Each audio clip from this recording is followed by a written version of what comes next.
마태복음 5장 1절, 2절, 4절입니다. 우리 다 같이 찾으신 줄 알고 합독합니다. 예수께서 무리를 보시고 산에 올라가 앉으시니 제자들이 나아온지라 입을 열어 가르쳐 가라사대 애통하는 자는 복이 있나니 저희가 위로를 받을 것이미요. 예. 우리 한번 복창해 보실까요? 애통하는 자가 받을 복. 한 번 더요. 애통하는 자가 받을 복. 예, 애통하는 자가 받을 복이 뭔가? 성경 말씀 그대로 한다면 위로를 받을 것이미요. 그랬죠. 1절에 보니까 예수께서 무리를 보시고 산에 올라가셨다. 산 위와 산 아래는 다르다는 것을 여러 가지 말씀을 통하여 여러분들에게 증언했습니다. 사장에는 어떤 마지막 5장 1절 전에 사장 마지막 부분이 뭐냐면 그 전에 예수님께 세례를 받으시고 또 그 이후에 예수님께서 가시는 곳마다 각종 병자들이 있는 거예요. 각종 병자들이, 또 귀신 들린 자들이. 그러니까 산 아래의 풍경이 그렇다 그 얘기죠. 그리고 이제 지난번에도 읽었습니다마는 8장 1절에 보면 예수께서 산에서 내려오시죠. 5장 1절은 산에 올라가시고 8장에는 산에서 내려오시는데 그 8장의 내용도 각종 병자들, 귀신 들린 자들, 거기 특별히 나오는 게 중풍병자, 문둥병자, 베드로의 장모, 그 열병 들린 자, 그리고 이제 각종 병자들이 예수님께 이렇게 몰려오죠. 그러니까 산 위와 산 아래는 이렇게 달라져 있다 하는 것을 기억하시고, 산 위라고 하는 것은 어떤 것을 의미하냐면 창세기 1장 2장으로 말씀을 좀 드리면 하나님께서 거하시는 곳이 있죠. 그 하나님께서 거하시는 곳, 그리고 그것을 에덴이라고 하죠. 그리고 동산이 있어요. 그래서 이걸 우리는 에덴과 동산이 각각이지만 우리가 합쳐서 에덴 동산 이렇게 명명을 합니다. 그 에덴 동산에서 어떻게 했느냐? 그 죄된, 선악을 알아버린, 하나님처럼 돼버린 그들을 어떻게 해요? 에덴 동산에서 내어쫓죠. 하나님이 거하시는 곳에서 내어쫓아요. 그러니까 내어쫓아서 그 산에 올라갔다, 산 위다 하는 것은 항상 어떤 것을 상징하느냐 하면 하나님이 거하시는, 그러니까 이 땅에서 표상학적으로 산에 하나님이 계시다 그런 개념이 아니고, 이를테면 이제 산 위와 산 아래를 이제 그렇게 여러분들이 이해를 하시면 이것을 통하여 하나님의 알려주고자 하는, 자기 백성들에게 알려주고자 하는 것이 뭔가, 이런 걸 이제 알게 되는 거죠. 지난번에도 말씀드린 것처럼 모세가 시내산으로 올라가죠. 백성들은 아래에 있죠. 그러니까 산 위와 산 아래는 다른 곳이라는 것. 예수님께서 이제 산에 올라가셨는데 입을 열어 가르쳐 가라사대, 우리 부친께서는 이 부분을 가리켜서 창조주가 입을 열었다. 하나님과 예수님이죠. 그러니까 하나님이 입을 열었다. 그럼 얼마나 대단한 얘기가 나올까? 이런 관점에서 한번 이제 산상수훈이라는 5장, 6장, 7장을 들여다봤죠. 또 입을 열어 가르쳐 가라사대를 오늘 또 깨달은 바로 말씀드리면 뭐냐면 그동안 하나님이 침묵하고 계셨어요. 봐요. 말라기 이후에 세례 요한이 오기까지 400년간 하나님이 입을 꽉 다물고 말씀을 안 하셨다 그 얘기죠. 그렇게 입을 다물고 말씀을 안 하셨던 그분이 입을 열었다 그런 얘기예요. 예. 그러니까 이제 어떤 의미가 있느냐? 여러분, 우리가 그렇잖아요. 자녀들한테 말을 하다 안다면 어떻게 하느냐? 아예 나 너랑, 친구들끼리도 나 너랑 좀 화가 나거나 속상하거나 그러면 나 이제부터 너랑 말 안 해. 하나님께서 400년간 나 너희들하고 말 안 해 하고 침묵을 하셨어요. 그걸 암흑기라고 하죠. 인생들은 소망이 없어요. 여러분, 오직 인생들에게 소망은요, 땅에 없습니다. 위에 있어요. 위로부터 우리의 소망이 있어요. 그래서 위에 소망을 두는 자가 복 있는 자예요. 그러니까 그곳은 어디예요? 하나님이 계신 곳, 천국. 거기에 소망이에요. 그러니까 이 땅에 가치를 두고 이 땅을 집착하고 이 땅에 매여 있는 것을 다 하나님은 뭐라고 하느냐? 부정하다, 그렇게 말하는 거예요. 다 부정하다. 우리의 모든 삶에 그런 부분들을 기억을 하시고, 그분이 입을 열었다. 이제 침묵하게 계시던 분이 입을 열었다. 그리고 3절에 심령이 가난한 자는 복이 있나니 천국이 저희 것이며, 그래서 심령이 가난하다. 왜 가난하냐? 그런 거죠. 여러분들 이제 표상학적이라도 급한 것 없는 거, 저기 뭐 그렇게 뭐라 할까요? 급한 게 없고 또 아쉬운 게 없고, 이제 아쉬운 게 없고 이러면 어떻게 하느냐? 걸음걸이도 굉장히 달라요. 네. 우리 민족은 어쨌든 항상 4,400년 동안 쫓기고 살고, 그래서 그러다 보니까 빨리빨리 문화가 우리 문화 속에 정착이 됐고 우리 체질 속에 들어왔죠. 그것이 지금은 장점으로 부각돼서 이제 모든 기술도 빨리빨리야. 그러니까 세상에 뒤처지지 않습니다. 그러니까 이제 그 항공모함 수리하는 것도 이제 미국이 할 수 없어. 이걸 오로지 할 수 있는 나라가 있는데 그게 대한민국이라는 걸 트럼프가 알고, 우리 배고장 나면 너희들한테 보낼 테니까 좀 고쳐줘. 그래서 이제 이쪽 산업이 굉장히 활발해질 거라고 예측하고 있습니다. 그러니까 빨리빨리라고 하는 것이 이제 어떻게 하느냐? 중국 문화는 뭐예요? 만만디, 천천히 그렇게 가는 거죠. 빨리 만드면서도 견고하면서도 첨단을 다루고 있어. 그러니까 우리나라 방산, K방산은요, 세계를 주름잡고 있을 만큼 그렇게 되어 있죠. 심령이 가난하다. 그렇게 배부르고 등 따시고 아쉬울 것 없는 인생은 뭐예요? 급한 게 없어요. 그 심령이 부유한 거죠. 그게 호화로이 연락하며 부유하게 살았던 나사로는 그 집 대문간에 거지 생활을 했죠. 그러니까 이런 거는 부유하다. 그래서 심령이 가난한 자에게 뭐가 있느냐? 복이 있다. 그는 어떤 것이 가난함이냐? 항상 주님의 말씀에, 주님, 이게 항상 어떤 심령이 가난하다고 하잖아요. 항상 주의 말씀을 얻기를 사슴이 시냇물을 찾기에 갈급한 같이 내가 주님을 기대하는 게 그렇게 갈급해. 이게 가난한 마음이에요. 그런 자가 복이 있다는 거예요. 네. 그러니까 세상살이에 힘들고 약하게 우리를 만드는 것은 우리의 심령을 가난하게 해서 누구를 찾게 한다고요?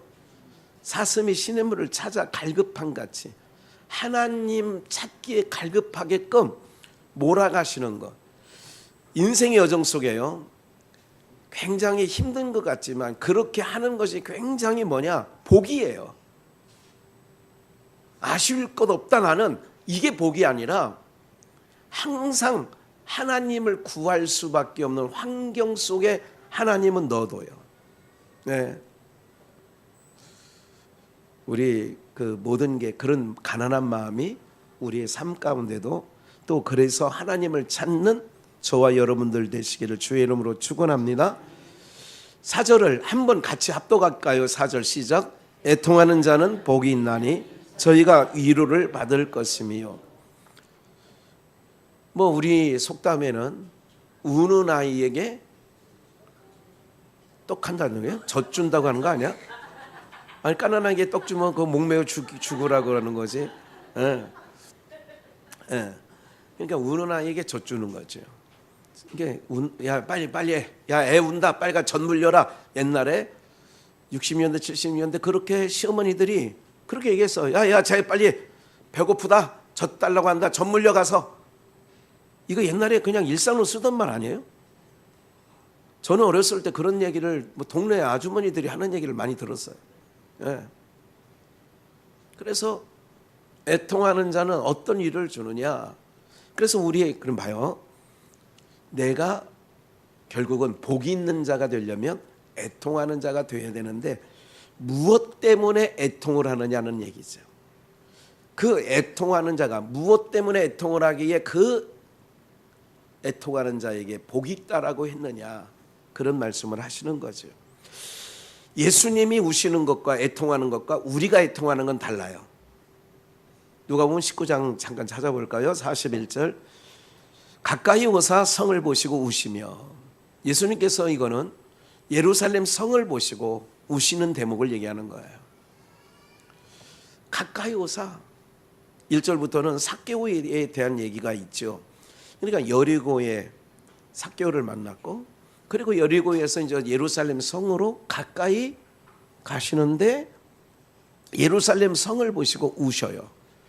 예수님이 우시는 거는 두 번 성경에 나오는데 두 번째는 기록하지 않았어요. 제가 요한복음 11장에 나사로가 죽었다는 소식을 듣고 믿지 아니하는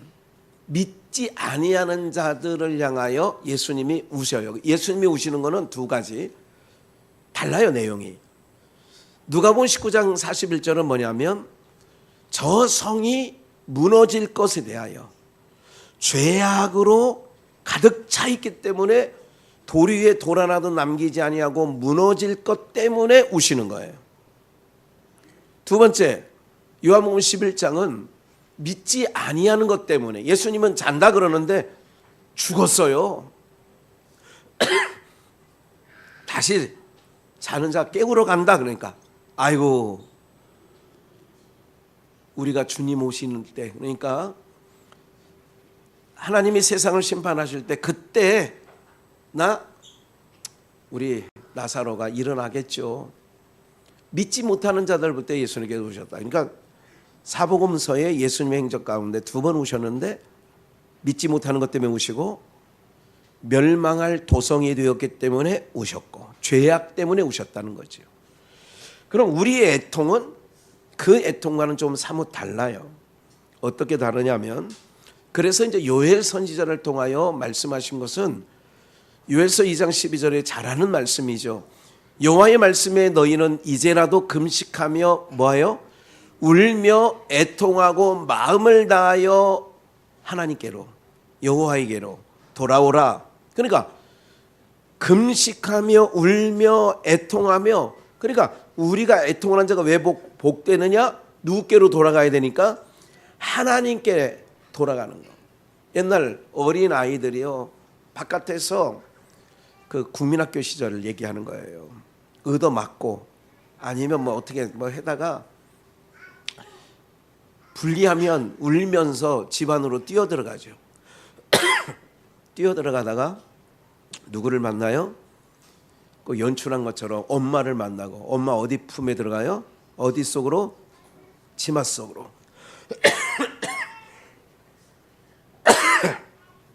어머니 치마 속으로 들어가죠. 예. 우리가요 이 세상에 정말 억울한 일을 당하고 정말 힘겨운 일을 당할 때 어떤 자세 하나님께로 돌아가면 되는 거예요. 그럼 하나님께서 봐요 울며 애통하고 마음을 다하여 내게로 돌아오라. 뭐를 찢지 말래요? 옷을 찢지 말고 마음을 찢고 너희 하나님 여호와께로 돌아오니까 마음을 상한 마음. 그래서 하나님이 원하시는 마음은 상한 마음이에요. 그는 은혜로우시며 자비로우시며 노하기를 더디하시며 인자가 인애가 크시며 크시사 뜻을 돌이켜 재앙을 내리지 아니하신다. 그러니까 하나님께로 돌아오면 된다 이거야. 울지 말고 하나님께 돌아와. 울며 하나님께 돌아와라. 울며. 예. 그래서 14절 주께서 혹시 마음과 뜻을 돌이키시고 하나님의 뜻을 돌이키시고 그 뒤에 복을 끼치사 너희 하나님 여호와께 소제와 전제를 드리게 하지 아니하실는지 누가 알겠느냐. 예배의 회복이 되는 거죠. 여러분들 가장 인생의 가장 위기는 뭐냐? 하나님을 멀리하는 것, 하나님을 떠나는 것이 인생 일대 최고의 위기입니다. 그런데 그걸 보면서도 위기라는 걸 몰라요. 그게 위기라는 걸 모른다고요. 사랑하는 여러분들, 우리 모두가 정말 애통하는 자가 왜 복이 있느냐, 저가 왜 위로를 받느냐, 울며 애통하고 하나님께 나가니까 하나님께서 옷을 찢지 말고 마음을 찢고 왔으니까, 상한 마음으로 왔으니까 하나님께 소제와 전제를 드려라. 그러면 하나님께서 너와 만나 주신다. 어머니 품속으로 들어가서 위로를 받는 것처럼. 그래서 애통하는 자가 복이 있나니 위로를 받는다는 말씀을 하고 계시는 거죠. 이사야 66장 10절을 볼까요? 예루살렘을 사랑하는 자요. 그래서 제가 오늘 연보성을 이걸 하려다가 그냥 심령이 가난한 자, 지난주에 했던 연보성을 연이어 합니다. 예. 예루살렘을 사랑하는 자요. 예. 예루살렘아 여호와를 송축할지어다. 예. 예루살렘을 사랑하는 자, 그와 함께 기뻐하라. 다 그와 함께 즐거워하라. 그를 위하여 슬퍼하는 자요. 예루살렘을 하여 예수님이 우셨어요. 성을 보시고 우시고. 슬퍼하는 자요, 다 그의 기쁨을 인하여 그와 함께 기뻐하라. 너희가 젖을 빠는 것 같이 그 위로하는 품에서, 그래 어머니 품, 예. 넉넉히 빤 것 같이, 어머니의 품에 안겨서 어머니의 젖을 넉넉하게 빤 것 같이 그 영광의 풍성함을 인하여 즐거워하라. 애통하는 자에게 뭐한다요? 주님 만나주시고 주님께서 한없는 은혜를 허락해 주시는 거죠. 여호와께서 이같이 말씀하시되 보라 내가 그에게 평강을 강같이 그에게 열방의 영광을 넘치는 시내같이 주리니 너희가 그 젖을, 하나님의 말씀을 들으라 그 얘기죠. 너희가 옆에 안기며 그 무릎에서 놀 것이라. 예. 그러니까 애통하는 자가 어떤 위로를 받느냐? 여호와께서 그에게 젖을 빨린다 이거야. 하나님의 말씀을 주어서 어떻게 말씀을 보내어 위경 중에서 우리를 건지셨다. 시편의 말씀에 나오거든요.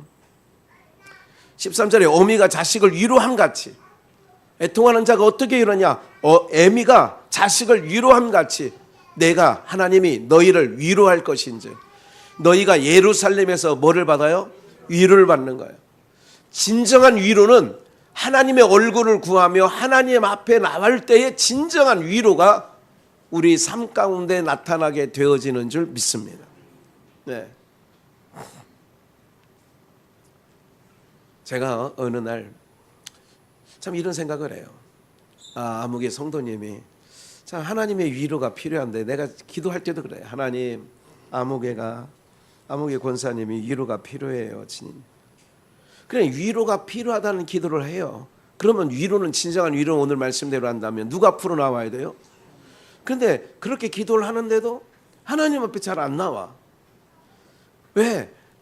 하나님, 그 권사님이 위로가 필요해요. 그러면 그분이 이제 기대하는 마음이 있죠. 오늘 말씀과 같이. 하나님 앞에 얼굴을 구하며 나오면 좋겠다. 이런 생각을 해요. 예. 마음이 항상 이런 마음이 있어요. 이 사람의 마음이라는 게 이런 거예요.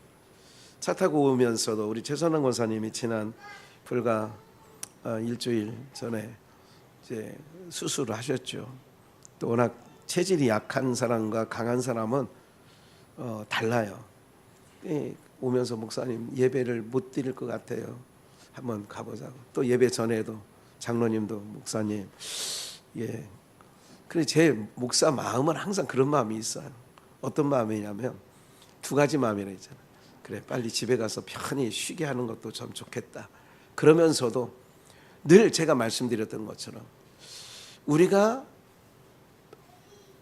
하나님께 힘들고 그 위로받아야 되고, 그리고 아플 때 하나님 얼굴 구하라고 늘 말씀드리잖아요. 그러니까 하나님의 얼굴을 구하라고 하는 그 마음이, 이게 두 마음이, 한 마음은 그래 빨리 집에 돌아가셔서 쉬게 하시는 것도, 쉬는 것도 좋지, 환자니까. 그러나 또 한 마음은 예배 가운데 하나님의 만져주심과 기름 부심이 있기 때문에, 그걸 아는 목사이기 때문에 좀 어떻게 좀 견뎌주셨으면 하는 바람이 있어요. 예? 그러니까 아까 말씀드렸던 그 권사님이 그 권사님은 아니에요.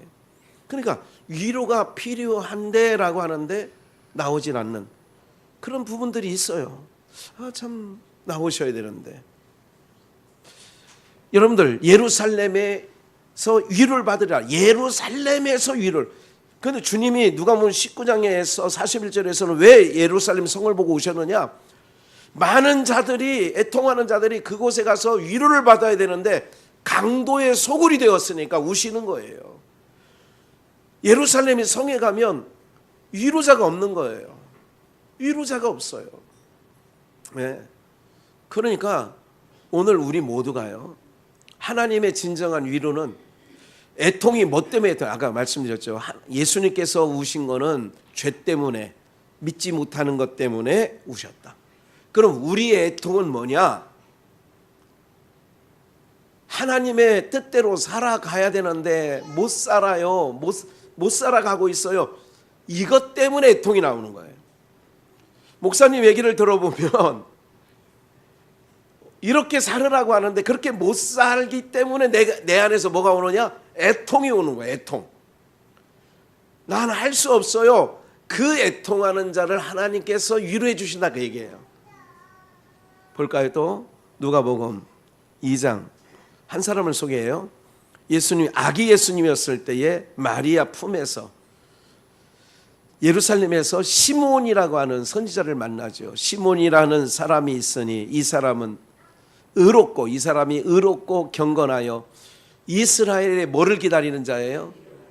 그러나 진정한 위로는 예수님밖에 없거든요. 그러니까 그 위로를 기다리는 자다. 그래서 예수님 기다리는 자다, 메시아 기다리는 자다, 그런 얘기예요.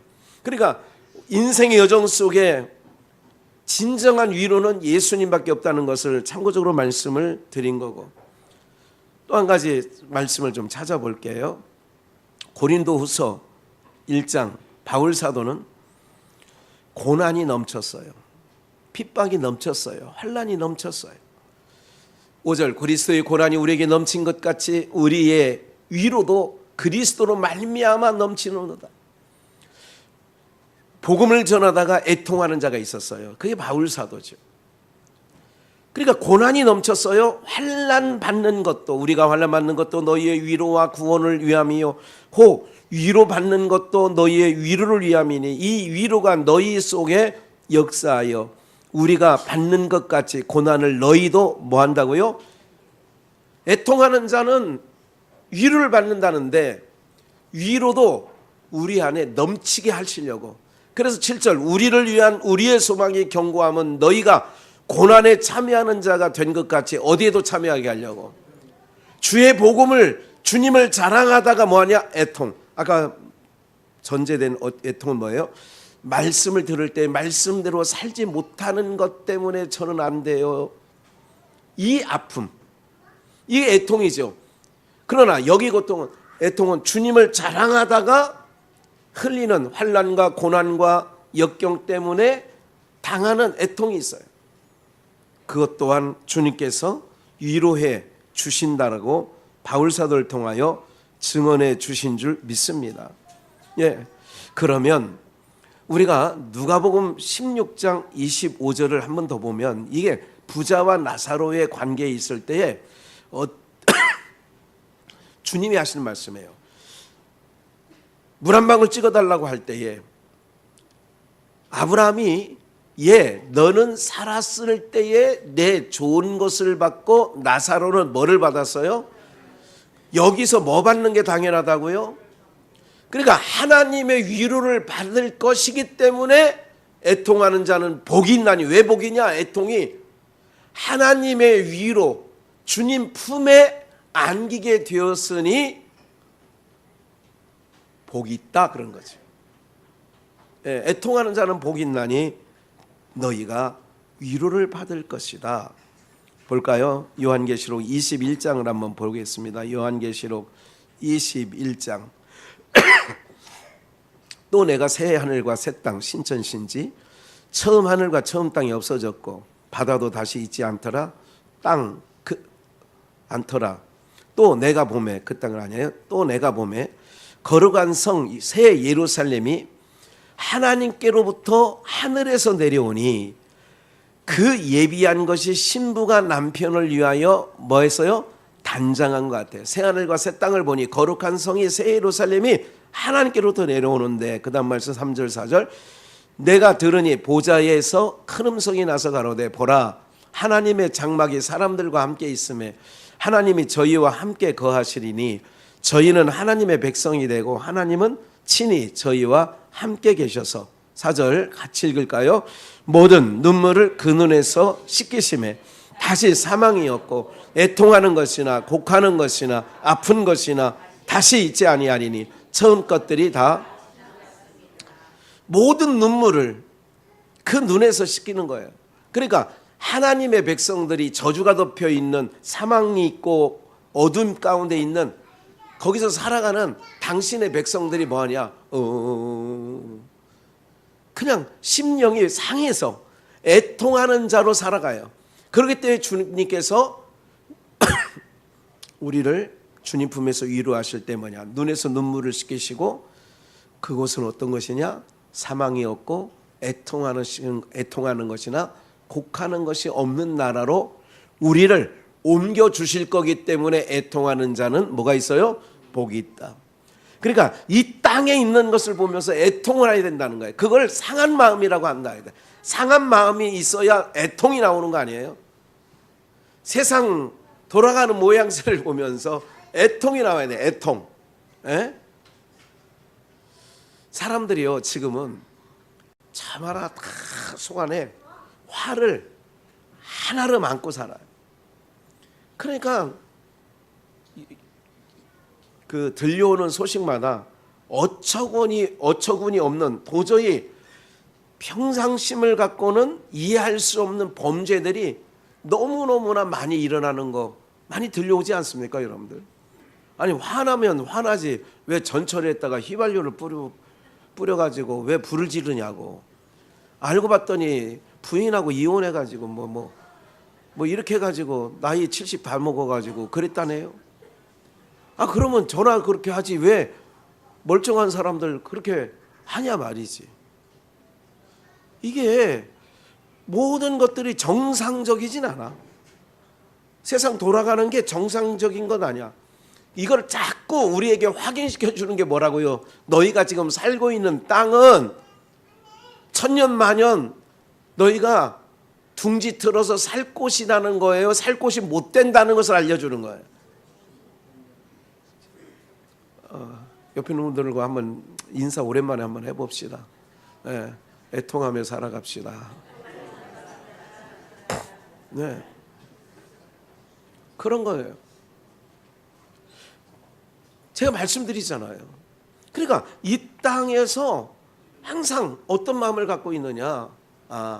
이 땅은 내가 거주할, 여기서 영원히 거주할 땅이 아니구나. 항상 그러면 어떤 마음이 드느냐? 주님, 나를 긍휼히 여겨주세요. 마음이 항상 그런 마음이 내 속 안에서부터 있게 되어지는 거죠. 여러분들 지금 마태복음 5장을 찾고 계시잖아요.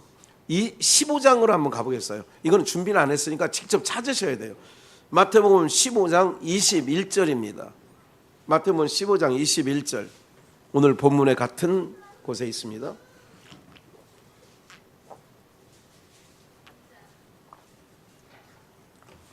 마태복음 15장 21절 찾으셨으면 제가 읽습니다. 먼저 예수께서 거기서 나가사 두로와 시돈 지방으로 들어가시니 가나안 여인 하나가 그 지경에서 나와서 소리 질러 가로되 주 다윗의 자손이여 나를 불쌍히 여기소서 내 딸이 흉악히 귀신 들렸나이다 하되. 이게 애통이에요. 예수는 한 말씀도 대답지 아니하시니 제자들이 와서 청하여 말하되 그 여자가 우리 뒤에서 소리를 지르오니 보내소서. 예수께서 대답하여 가라사대 나는 이스라엘 집에 잃어버린 양 외에는 다른 데로 보내심을 받지 아니하였노라 하신대. 여자가 와서 예수께 절하며 가로되 주여 저를 도우소서. 대답하여 가라사대 자녀의 떡을 취하여 개들에게 던짐이 마땅치 아니하니라. 함께 읽어요. 시작. 여자가 가로되 주여 올소이다마는 개들도 제 주인의 상에서 떨어지는 부스러기를 먹나이다 하니 이에 예수께서 대답하여 가라사대 여자여 내 믿음이 크도다 내 소원대로 되리라 하시니 그 시로 그의 딸이 나으니라. 좀만 더 읽을게요. 예수께서 거기서 떠나서 갈릴리 호숫가에 이르러 여기서도 어디에 올라가셔요? 그러니까 항상 주님께서는 산 위에 올라가신다는 것을 곳곳마다 써놓는 이유가 있어요. 그래서 마태복음 24장에서도 거룩한 곳에 멸망할 가증한 것이 선 것을 보거든 있는 자는 그때에 있는 자는 그때에 유대에 있는 자들은 어디로 도망가라? 산으로 도망가라. 그때 감람산에 예수님께서 올라가 앉으셨어요.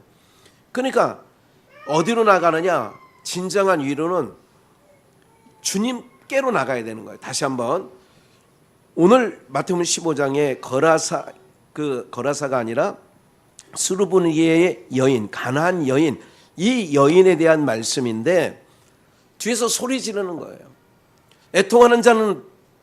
애통하는 자가 받을 복에 대해서 오늘 말씀드리고 있는 거예요.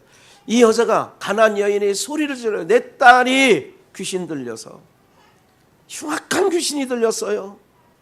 막 소리를 질러 내 딸 좀 살려주세요. 내 딸 좀 살려달라고. 그래서 예수님께서 그가 이방 여자인 걸 알아요. 제자들이 민망하니까 우리를 보내서 저 여자가 왜 소리 지르는지를 좀 알아보고 올까요? 라고 하는 얘기예요. 예수님이 거기서 이런 얘기를 해요.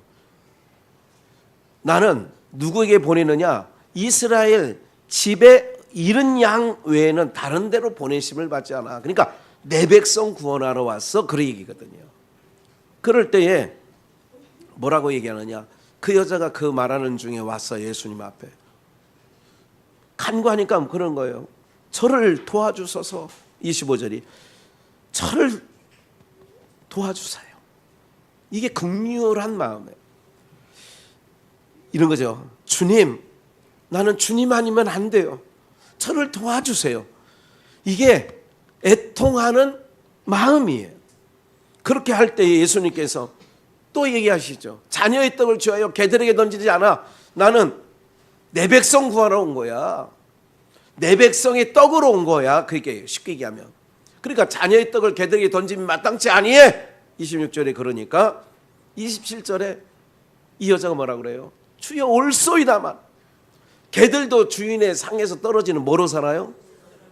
이런 거 있잖아요. 그 주인의 상에서 떨어지는 부스러기라는 게 뭐냐면 먹다가 흘린 것도 부스러기예요. 또 한 가지 유대인의 풍습 가운데 여러분들 인도도 그렇습니다만은 젓가락이나 숟갈을 사용하지 않고 다 뭘로 하죠? 손으로 해요. 손으로 쪼물딱쪼물딱 하죠. 그러면 손에 떡이나 이걸 묻으면 뭐 묻어 있잖아요. 손에 뭐 묻으면 어떻게 하느냐?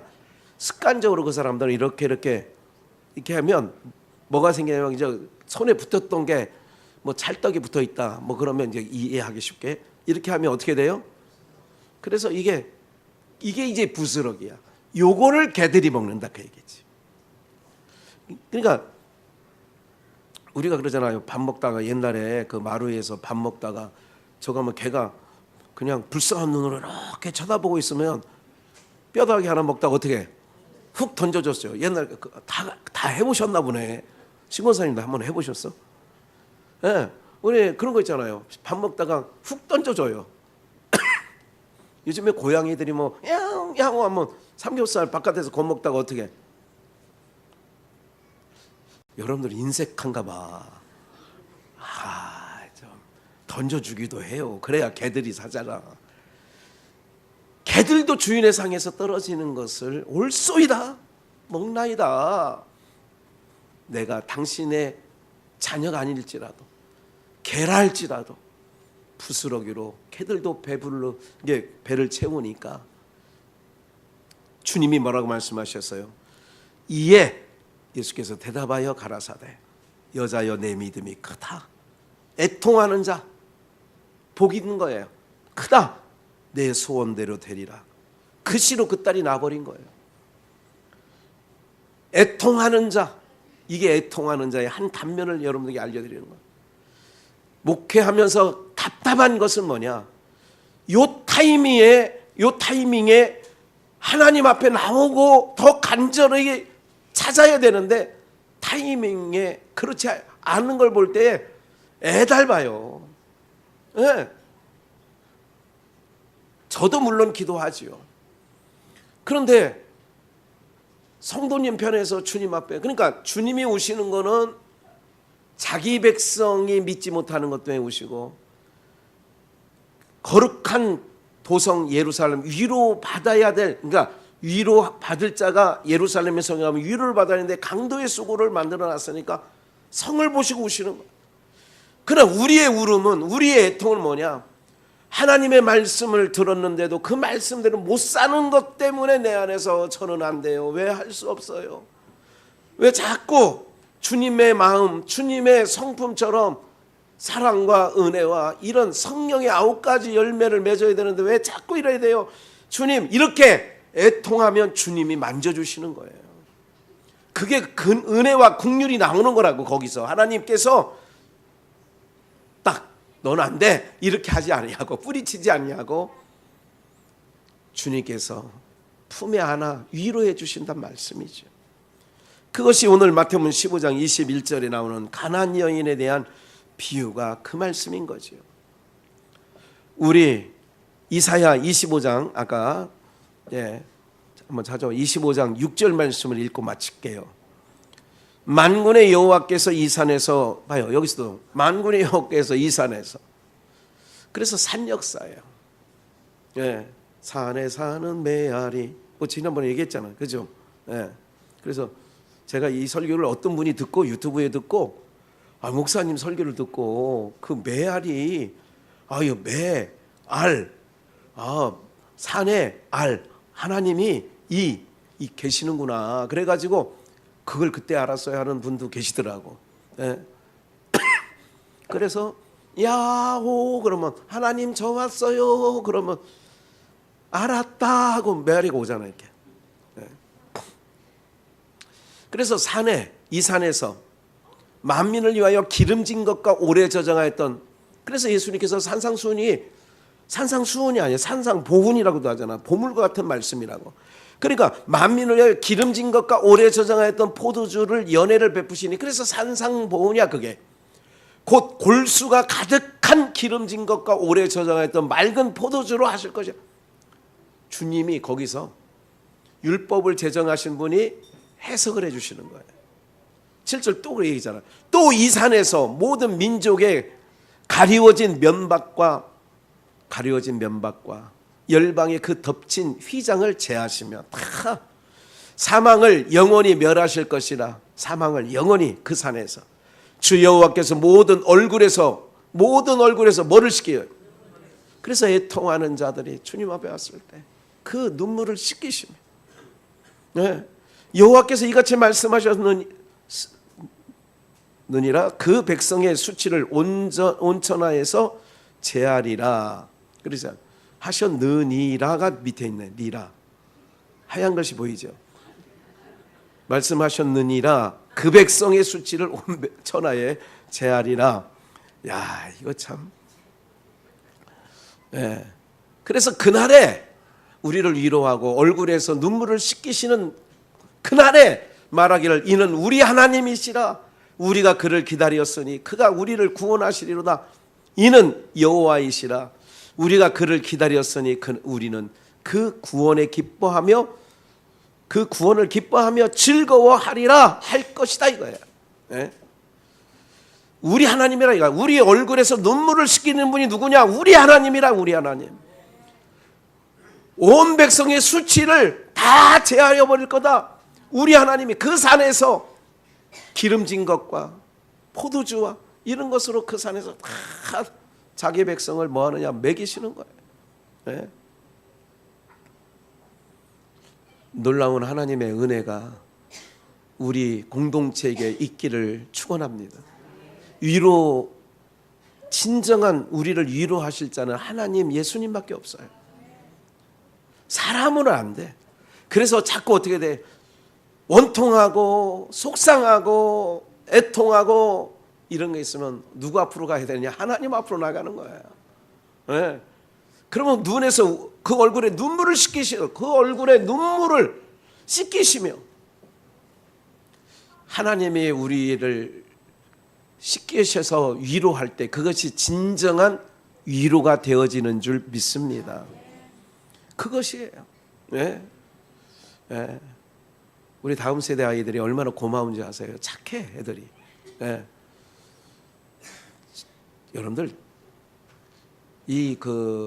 아이들이 집중할 수 있는 시간이 7분에서 10분 정도밖에 안 돼요. 그러니까 우리는 지금 1시간 반 예배를 드리는 거 아니겠어요? 네. 그런 상황이라고요.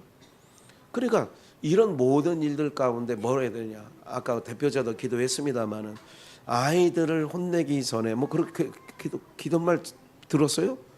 네. 하나님 앞에 기도하게 해달라고. 다. 그러니까 저 아이들이 앉아 있는 게 기적이라니까. 야, 참 너무 복된 자리에 앉아 있구나. 그리고 쓰다듬어 주는 거예요. 어떤 게 더 빠른 줄 아세요? 너 예배 시간에 너 왜 그래? 너 다음부터 그렇게. 이거보단 어떻게 하냐? 주머니에서 돈 3,000원이라도 꺼내가지고, 야, 오늘 예배 드리냐고 1시간 반 예배 드리는데 나도 힘들었는데 너희들도 힘들었지. 그러면요, 아이들이 야단치는 것보다 헐나요. 오늘 한번 실험 한번 해보세요. 할머니들부터 너희들 고맙다, 수고했다. 네. 자꾸 어떻게 되느냐? 그렇게 흘려보내야 돼. 네. 자꾸 주님 앞에 우리가 뭐가 되느냐? 위로 받아야 될 자구나. 막 어떤 사람이 막 저렇게 막 힘든 이 모습을 보면 화내는 모습이든 아니면 하나님께 위로를 받아야 될 분이다 하고 뭐 해야 되느냐? 미움이 나가는 게 아니라 위로받아야 될 자지. 그렇게 해야 나도 위로함을 받는 거예요. 긍휼히 여기는 자 긍휼히 여김을 받겠네. 할렐루야. 팔복 가운데 나오는 거예요. 긍휼히 여기는 자는 긍휼히 여김을 받는다는 거예요. 오늘 사랑하는 여러분들, 그래서 우리는 뭐에 대한 애통이 있어야 되느냐? 말씀을 듣는데 말씀대로 못 사는 것 때문에 애통을 해야 되고, 이 땅에 불법한 것들을 보면서 애통하는 마음이 생기고, 그럴 때 우리를 주님의 산에 오르게 해서 우리를 하나님의 얼굴의 영광의 빛을 비춰주시고 진정한 위로를 우리 가운데 허락하여 주실 줄 믿습니다.